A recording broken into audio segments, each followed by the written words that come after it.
दोस्तों नमस्कार, स्वागत है आप सभी का द न्यूज लॉन्चर में। Hot topic with Hemant Atri. Control room, सबसे पहले सर को जोड़ लीजिए। सर नमस्कार।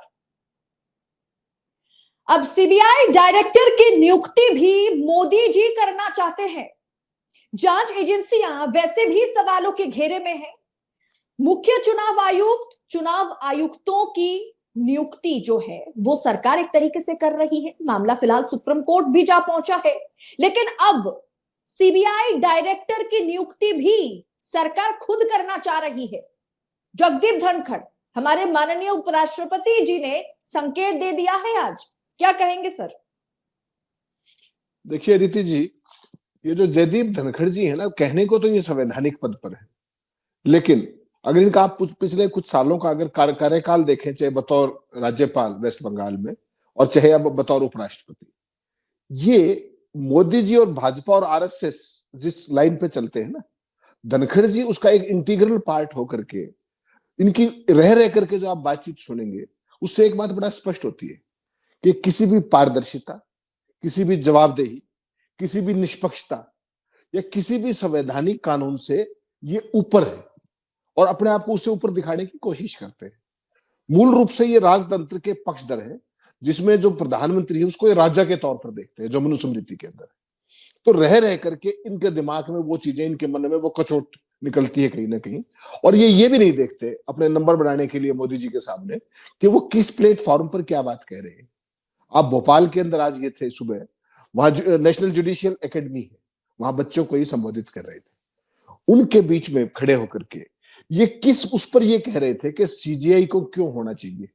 मैं इसको उल्टा करता हूं दीजिए, सीजीआई क्या एक संवैधानिक नियुक्ति नहीं है? इस देश की न्यायपालिका की संवैधानिक सर्वोच्च न्यायिक नियुक्ति नहीं है? जैसे धनखड़ साहब, इनकी भी देश की नंबर 2 संवैधानिक नियुक्ति है कहने को, और संवैधानिक नियुक्ति का व्यक्ति निष्पक्ष माना जाता है। तो क्या जगदीप धनखड़ जी कभी निष्पक्ष रहे अपने आचार से, अपने व्यवहार से, अपने किसी भी शब्द से, किसी भी एक्शन से? जवाब है ना। ऐसा क्यों कर रहे हैं वो? उनके मन में एक बड़ी भारी इच्छा है कि किसी तरीके से अगले साल जब राष्ट्रपति द्रौपदी मुर्मू जी रिटायर हो, उनको राष्ट्रपति बना दिया जाए। उनकी ये इच्छा आप लिख के रख लीजिए, कभी पूरी नहीं होगी। मोदी जी और बीजेपी के लिए उनकी जो यूटिलिटी थी वो आउटलिव हो चुकी है। इसके बाद उनकी वही स्थिति होने वाली है जो वेंकैया नायडू साहब की हुई थी, वो यहां से सीधे अपने घर चले गए थे। लेकिन ये इस बात को हजम नहीं कर पा रहे और रह कर तमाम इस तरह की विवादास्पद बात, इस तरह की चीजें जिनका कोई सिर और पैर और कोई रेलेवेंस नहीं, वो सब बातें कह करके जो एक टिपिकल स्टाइल ना ध्यानाकर्षण करने का, अपनी तरफ ध्यानाकर्षित करने का, तो अच्छी बातों से तो आ नहीं सकता। वो तो आपके अंदर जज्बा है नहीं कि आप राज्यसभा के सभापति के तौर पर इतना शानदार व्यवहार करो कि सब आपसे गदगद रहे। वैसा तो इनके बस का है नहीं। इनके बस का क्या है? विवादों के अंदर विवादों को आमंत्रित करना, उनमें इन्वॉल्व हो जाना और फिर अपने आप को एक तरीके से विक्टिम दिखाना। और इसी का परिणाम आपने देखा, इन्होंने पिछले दिनों जया बच्चन के साथ क्या किया था राज्यसभा के पटल पर, आपने देखा होगा। जया, अमिताभ बच्चन और वो जितने कंट्रोवर्सी चली, एक महिला सांसद के साथ इस तरह का व्यवहार मतलब कभी देखा नहीं गया आजाद भारत के इतिहास में, लेकिन ये करते हैं जानबूझ करके। वहां पर जब वेस्ट बंगाल के राज्यपाल थे, जब ममता बनर्जी की सरकार के लिए आए दिन जिस तरह की इनकी हरकतें होती थी, और अभी इस सब के परिणाम का क्या हुआ कि जब पूरे विपक्ष ने, पूरे इंडिया अलायंस ने पिछले सत्र में आपने देखा होगा इनके खिलाफ अविश्वास प्रस्ताव का नोटिस दे दिया, जो आजाद भारत के इतिहास में कभी नहीं किया गया था। आज जो इन्होंने किया है, ये उसी विवादों की श्रृंखला को आगे बढ़ाते हुए मोदी जी का ध्यान आकर्षित करने के लिए। मुझे आप एक बात बताइए, सीबीआई के डायरेक्टर की नियुक्ति कैसे होती? सीबीआई के डायरेक्टर की नियुक्ति दिल्ली पुलिस एक्ट के तहत होती है, 1946 का एक्ट। उसके अंदर कौन कौन होते हैं? उसके अंदर प्रधानमंत्री होते हैं, उसके अंदर अपने क्या नाम है, सीजीआई होते हैं। तो सीजीआई को क्यों नहीं होना चाहिए, उसका एक कारण बता देंगे, केवल एक कारण बता दें कि इसलिए नहीं होना चाहिए सीजीआई को। कि उसको क्या कह रहे थे कि इनमें जो बेसिकली है कि वो जो जमाना था उस समय न्यायपालिका के सामने सरकार ने घुटने टेक दिए थे, अब वैसा नहीं होना चाहिए। आप मुझे एक बताइए, न्यायपालिका और सरकार क्या संविधान का अंग नहीं? एक दूसरे की बात मानना, एक दूसरे का सम्मान करना, क्या इसको घुटने टेकना बोलते हैं? या एक दूसरे के पूरक है वो? न्यायपालिका उनका सम्मान करे, कार्यपालिका उनका सम्मान करे, विधायिका भी सम्मान करे। ये सारे के सारे जो संविधान के 4 स्तंभ हैं, ये इसलिए तो बनाए गए थे कि एक दूसरे के पूरक के तौर पर काम करें। कोई कोई कमी है तो उसको जाके रेक्टिफाई कर दे। उसमें धनखड़ साहब को ये बात कहां से आकाशवाणी हुई कि सीजीआई को क्यों होना चाहिए? मेरा उनसे साधारण सवाल है कि क्यों नहीं होना चाहिए। पिछले दिनों पद पर रहते हुए सुप्रीम कोर्ट के बारे में वो क्या कह रहे थे? सुप्रीम कोर्ट ने अपने एक फैसले में कहा था कि देश के संविधान का जो बेसिक स्ट्रक्चर है उसको डिस्टर्ब नहीं किया जा सकता। ये सच बात है और पूरी कॉन्स्टिट्यूशनल बेंच ने ये बात कही। तो ये महोदय खड़े हो गए कि कॉन्स्टिट्यूशनल बेंच कोई होती, वो क्या बोलते हैं, जो संविधान का जो बेसिक स्ट्रक्चर नाम की कोई चीज ही नहीं होती और सब कुछ बदला जा सकता है। तो ये कौन है? ऐसे ऐसे व्यक्ति अगर आपने संवैधानिक देश के सेकंड सर्वोच्च पद पर, उपराष्ट्रपति के पद पर, राज्यसभा के सभापति के पद पर अगर ऐसा व्यक्ति बैठा है तो आप समझिए उस संवैधानिक संस्था का इन्होंने क्या हासिल कर दिया होगा। और आए दिन करते ही कभी उस पे सभापति के आसन पर बैठकर मोदी जी का महिमा मंडन करते हैं, कभी आरएसएस का महिमा मंडन करते हैं पद पर बैठ करके, जबकि शपथ किस बात की लेते हो आप कि सभी के लिए समान। आए दिन विपक्ष के सांसदों को किस तरीके से जलील करते हैं, नेम कॉलिंग करते हैं, ह्यूमिलिएट करते हैं, कोई पूछने वाला नहीं। तो पहली बार इनके खिलाफ अविश्वास प्रस्ताव लाना पड़ा, विपक्ष के पास कोई चारा नहीं था। जी आदित्य जी। जी सर, सीबीआई के डायरेक्टर की नियुक्ति कौन करने वाला है, या इसमें सीजीआई का मतलब सीजीआई क्यों होंगे? ये तो कहीं ना कहीं सीजीआई का भी अपमान है, उस पद का भी तो वो खड़े होकर के अपमान ही कर रहे हैं ना। नहीं, निश्चित तौर पर इससे ये दिखता है कि इनका न्यायपालिका में भी कोई भरोसा नहीं है। केवल एक राजा और उसका राजतंत्र, ये उसके पक्षधर है। उसके अलावा 1946 का कानून है। 1946 के कानून में क्या है? आर्टिकल उसका जो दिल्ली पुलिस एस्टेब्लिशमेंट एक्ट 1946 है, उसके आर्टिकल 4A के तहत पीएम, एलओपी एंड सीजीआई, ये 3 लोग होते। इसमें कहां परेशानी? अब तक कोई परेशानी नहीं आई। तो धनखड़ साहब को क्या परेशानी आ गई? कोई इनसे ये तो पूछ ले। सीजीआई देश का सबसे बड़ा न्यायपालिका का अधिकारी है, एलओपी संवैधानिक संस्था है, प्रधानमंत्री है। अगर वो 3 लोग चुनते आए हैं तो उसमें कहां खामी रह गई जो जगदीप धनखड़ की आकाशवाणी की जरूरत पड़ी या उनके सुझावों की जरूरत पड़ी? क्या वो देश के संविधान निर्माताओं से भी बड़े हैं? सवाल तो ये है तो ना?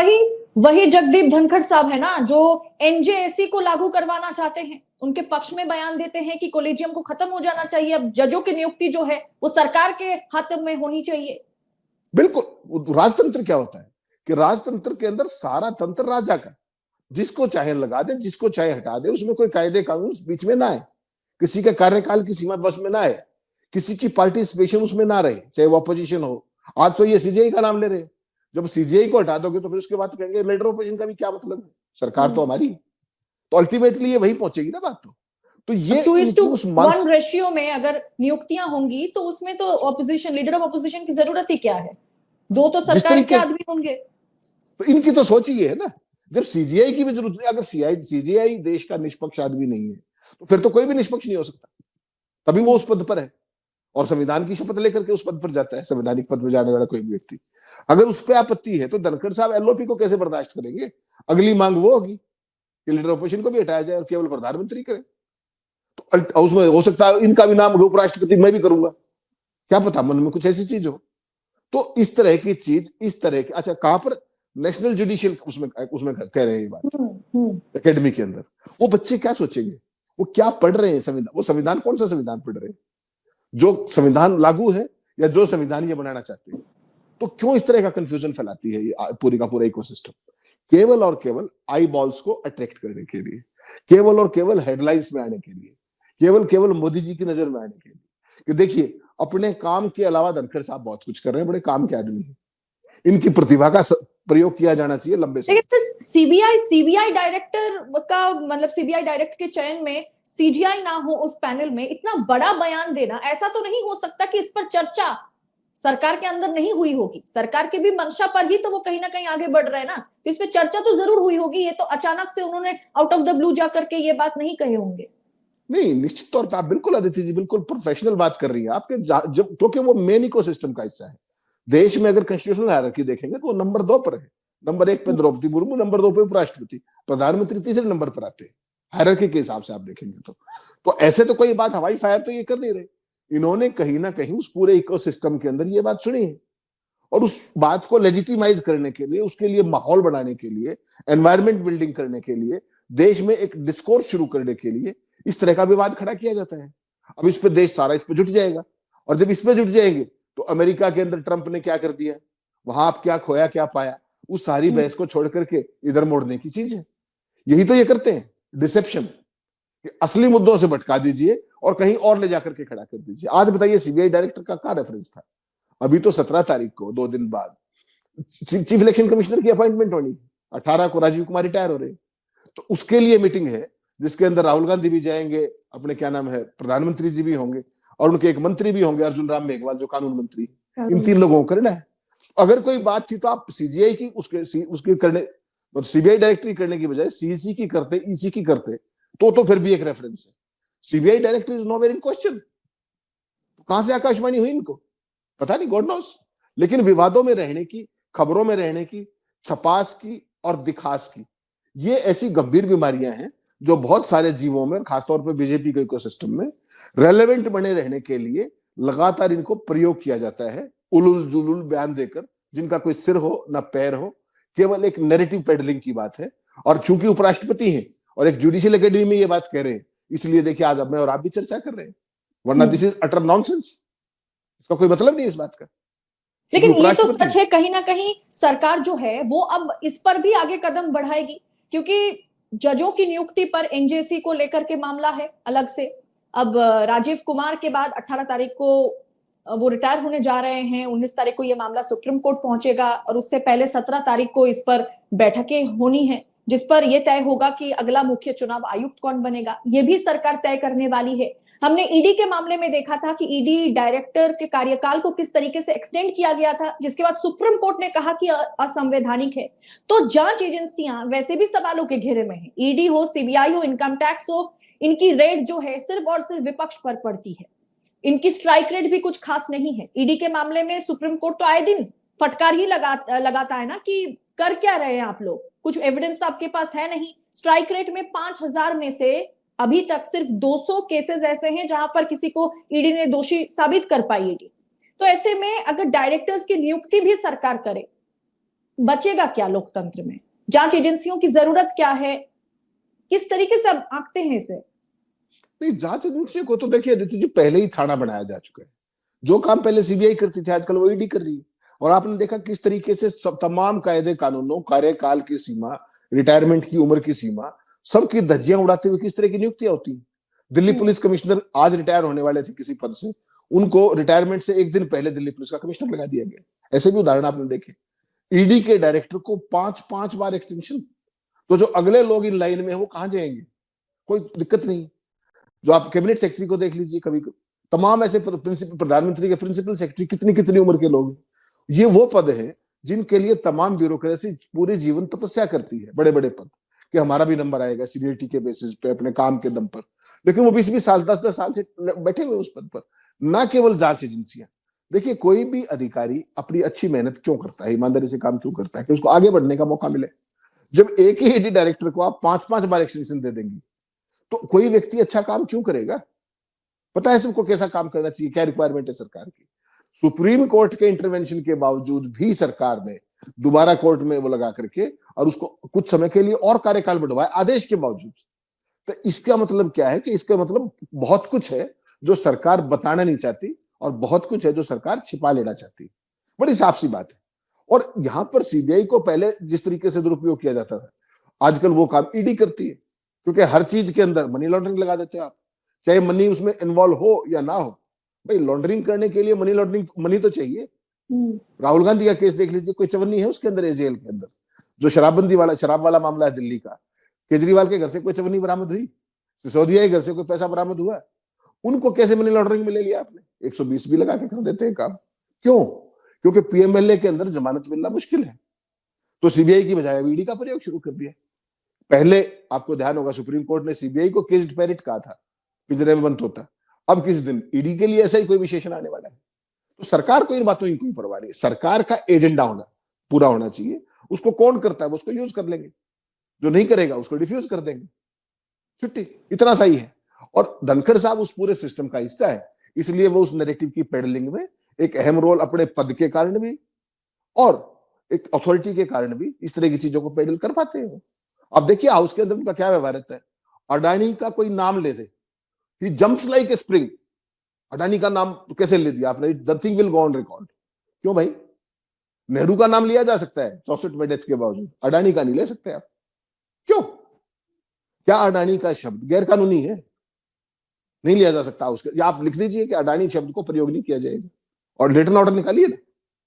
तो ये एक न्यायिक पद पर, उपराष्ट्रपति का पद एक न्यायिक पद है, राज्य उपसभापति सभापति का पद है, तो वहां बैठकर तो कम से कम एक निष्पक्ष आप पहुंचे ना हो, निष्पक्ष दिखने का तो प्रयास करें, और संविधान के जो प्रावधान है उनके खिलाफ तो बात ना करें, सुप्रीम कोर्ट के खिलाफ तो बात ना करें, सीजीआई के खिलाफ तो बात ना करें। लेकिन नहीं, इन्होंने अपनी उसको यूएसपी बना ली। बताइए, सुप्रीम कोर्ट की कॉन्स्टिट्यूशनल बेंच कह रही है कि देश का जो संविधान है उसके मूल स्ट्रक्चर को नहीं छेड़ा जा सकता, ये कहते हैं उसको बदलने का समय आ गया। बताइए आप, तो ये तो संविधान की संवैधानिक पीठ से भी ऊपर हो गए सुप्रीम कोर्ट की, तो ऐसे लोगों को क्या ही कीजिएगा आप? They are loose cannons, they are a tool of the BJP RSS gang, they peddle certain things in their own unique way. क्या इसीलिए उनको उपराष्ट्रपति पद पर बिठाया गया, राज्यसभा के सभापति बनाया गया? क्योंकि जब वो बंगाल के राज्यपाल के तौर पर मौजूद थे पश्चिम बंगाल में, उन्होंने ममता सरकार के नाक में दम कर रखा था, और ममता बनर्जी ने कई मर्तबा चिट्ठी एप्लीकेशन लिखने के बाद उन्हें उस पद से हटाया गया। इतना विवादित एक नाम जगदीप धनखड़ बंगाल में बन चुके थे, और सीधा राज्यपाल से उन्हें उपराष्ट्रपति बनाया गया। तो तब से ये बात हो रही थी कि भाजपा आलाकमान ने बहुत ही सोच विचार करके उन्हें उस पद पर बिठाया, ताकि एजेंडा जो है उनका वो उसे आगे लेकर जा सके हर एक लोकतांत्रिक जगह पर, संवैधानिक जगह पर। अदिति जी, उनको हटाया नहीं गया था राज्यपाल से, उनको एलिवेट किया गया था, उनकी प्रमोशन दी गई थी, उनकी प्रतिभा को देखते हुए, उनके योगदान को देखते हुए कि कैसे एक चुनी हुई सरकार के नाक में दम ये व्यक्ति कर सकता है। तो ऐसे व्यक्ति की सेवाओं की तो राज्यसभा में ज्यादा जरूरत है, क्योंकि राज्यसभा में आपको पता है भारतीय जनता पार्टी और एनडीए उसमें पूर्ण बहुमत में नहीं थे, तो ऐसे व्यक्ति की तो और ज्यादा जरूरत है। तो वैसी सूरत में उनको प्रमोट करके उनकी सेवाओं को, उनके योगदान को आगे बढ़ाने के लिए इनको वहां लाया गया था। उसके नीचे सर्टेनली कुछ पॉलिटिकल कंसिडरेशंस भी थी, जातिगत समीकरण भी होते हैं, बहुत सारी चीजें होती है, और मोदी जी के दिमाग में पहले से होता है किसको क्या प्लेसमेंट करनी है। उसी पैकेज के तहत वो लाए गए थे, और वो आते ही उन्होंने पूरा अपना काम किया। राज्यसभा के अंदर जिस तरह का उनका व्यवहार रहता है विपक्ष के प्रति और सरकार के प्रति, जब राहुल कोई उनका खड़गे साहब बोलते हैं तब उनको देखिए, और जब हाउस के अंदर कोई सत्ता पक्ष का लीडर बोल रहा होता है तब देखिए, दिन रात का अंतर है दोनों ही चेयर्स का। लोकसभा में भी देख लीजिए आप। तो ये खास तरह की चीजों के लिए खास व्यक्ति मोदी जी चुनकर रखते हैं, और उनका पूरा उपयोग करते हैं to the best of their knowledge and efforts. और उनको भी ये पता है कि जितना विवादों में तुम रहोगे उतना ही मोदी जी की नजरों में चढ़ोगे, उतने ही आगे कैरियर प्रोग्रेशन की संभावनाएं ज्यादा है। लेकिन सर, एक आखिरी सवाल मैं आपसे ये जानना चाहूंगी, जैसे हमने देखा था कि एनजेएसी का मामला जब उठा था, किरण रिजिजू कानून मंत्री थे, वो रोज सीजीआई को या न्यायपालिका को हर रोज कहीं ना कहीं टिप्पणी करते हुए नजर आते थे, और मामला इतना बिगड़ गया था कि उन्हें उस पद से हटाया गया, सरकार को हटाना पड़ गया। लेकिन किरण रिजिजू तो एक मोहरा था, बंदूक उनके कंधे पर रख करके गोलियां कोई और चला रहे थे उस समय। Exactly. तो क्या आपको लगता है कि, और इसके बाद हमने देखा था संविधान बदलने की बाद जो पीएमओ की ओर से देवरॉय जी ने किया था, जिसके बाद 2024 के नतीजे ही पूरी तरीके से बदल गया, और अब धनखड़ साहब का सीबीआई डायरेक्टर की नियुक्ति को लेकर के इस तरीके का बयान, क्या यह संभव है कि सरकार अब सीबीआई डायरेक्टर की नियुक्ति की पैनल से सीजीआई को हटा सकती है? बहुत ही जल्द ये प्रस्ताव लाया जाएगा। देखिए आदित्य जी, कुछ भी कर सकते हैं, करने को क्या है, सरकार के पास बहुमत है एनडीए की मदद से, अपना तो नहीं है, एनडीए की मदद से बहुमत है, जो चाहे कर दे। जब सुप्रीम कोर्ट ने 2 आदेश किए, देखिए आप सरकार की मंशा समझिए, इलेक्शन कमिश्नर के मामले में, सीसी के मामले में उसने क्या कहा कि सीजीआई होना चाहिए, वो मार्च का फैसला था, दिसंबर तक आते आते सरकार ने खट से नया कानून बना करके उसको आउट कर दिया। ऐसे ही दिल्ली सरकार के संचालन के मामले में क्या कहा गया कि चुनी हुई सरकार के ऊपर एलजी नहीं हो सकता, नियुक्ति और वो सारी चीजें सरकार का वो है। लेकिन सुप्रीम कोर्ट भी खेल करता है, वहां एक लाइन छोड़ देता है कि but if the central government so wishes they can change it, तो उन्होंने फिर उसको भी चेंज कर दिया। तो इस तरह का लीवे पहले न्यायपालिका कभी नहीं देती थी। अब न्यायपालिका के ऊपर भी तमाम तरह के, उस पर अलग से बहस हो सकती है, तमाम तरह की चीजें हैं, तमाम तरह के आक्षेप भी हैं। तो सीसी के मामले में भी क्या कहा कि if the union so wishes, वो अपने रूल्स बना ले, तो उन्होंने बना दिए रूल्स। ऐसे ही दिल्ली सरकार वाले मामले में, तो जो भी अपॉर्चुनिटी पहले तुषार मेहता जैसे जो टॉप वकील है सरकारी, उनके जरिए वो जो बहस हो रही होती तो वो उसमें इस तरह के सजेशन देते हैं, वो ऑर्डर का हिस्सा बन जाता है और बाकी काम सरकार फिर अपने कर लेती है ब्रूट मेजोरिटी के दम पर या जैसे भी करना हो। तो ये सारे का सारा एक पैटर्न है, उस पैटर्न को समझना पड़ेगा कि जब आपके पास वो, ये तो शुक्र है 400 नहीं आई, जो अब की बार 400 पार का नारा था। आप केवल सोचिए अगर वो आ जाता तो क्या होता, जब 240 में नहीं बख्श रहे हैं तो अगर 400 होते तो क्या होता है। वास्तव में आप संविधान को ढूंढते रह जाते, वास्तव में परंपरा कौन, सीजीआई कौन, क्या जो चाहते वो करते, कोशिश अब भी करते। अब भी मुझे ये बताइए, अब भी जो सीसी की उसमें होगा, उसमें मेघवाल और मोदी एक तरफ होंगे तो राहुल गांधी की सुनने वाला है कौन हुआ, इसलिए सीजीआई को हटाया था। 95% चांसेस ये होते हैं आदित्य जी कि तमाम कारणों के चलते जो भी सीजीआई है, अगर एक्स्ट्रा ऑर्डिनरी सिचुएशन ना हो तो वो सरकार के खिलाफ नहीं जाता है आमतौर पर 95%। 5% कोई ऐसा एब्रेशन हो सकता है कि किसी इंडिविजुअल के बारे में उसकी कोई वैल्यू एडिशन हो या वो मना करे, उसके बावजूद भी सीबीआई डायरेक्टर भी इनके टारगेट पे आ गया, और किसके, उपराष्ट्रपति के। ये बात कोई पॉलिटिकल फंक्शनरी कहे तो फिर भी समझ में आती है, एक संवैधानिक फंक्शनरी कह रहा है ये बात, तो इसके मायने बड़े गंभीर है, इससे सरकार की मंशा बड़ी गंभीर है। और इससे यह भी दिखता है कि वो सीजीआई को कितनी कंटेम्पचुअस तरीके से देखते हैं, उनका नजरिया भी तो साफ होता है ना कि देश का जो टॉप जज है उसके बारे में भी इनकी मंशा और राय क्या है, इनका आकलन क्या है। ये बहुत ही दुर्भाग्यपूर्ण स्थिति है कि देश का उपराष्ट्रपति इस तरह की बात करता है, ना कि पॉलिटिकल सिस्टम। बहुत ही बुरी बात है ये। और धनखड़ साहब के इसमें जो मंशा थी वो पूरी होगी, वो मोदी जी की नजरों में आ गई। मैं और आप बातें कर रहे हैं, सारा मीडिया इस पर वो करेगा और बात खत्म, उनका पर्पज सर्व। अब ये मोदी जी के ऊपर है कि वो इसका इनाम उनको क्या देते हैं, आगे राष्ट्रपति बनाए नहीं बनाए। 100% नहीं बनाएंगे ये आप मान सकती है। इस तरह के विवादों से वो अपना कद केवल छोटा कर रहे हैं। इतने बड़े पद पर बैठे हुए व्यक्ति को बहुत संयमित बोलना चाहिए, बहुत नपातुला बोलना चाहिए, लेकिन वो जब भी मुंह खोलते हैं आपने देखा हर बार विवाद क्रिएट करते हैं। तो उन्होंने अपनी एक खास तरह की शैली डेवलप की, हो सकता है उसी के कारण वो यहां तक पहुंचे। How you and me can जज।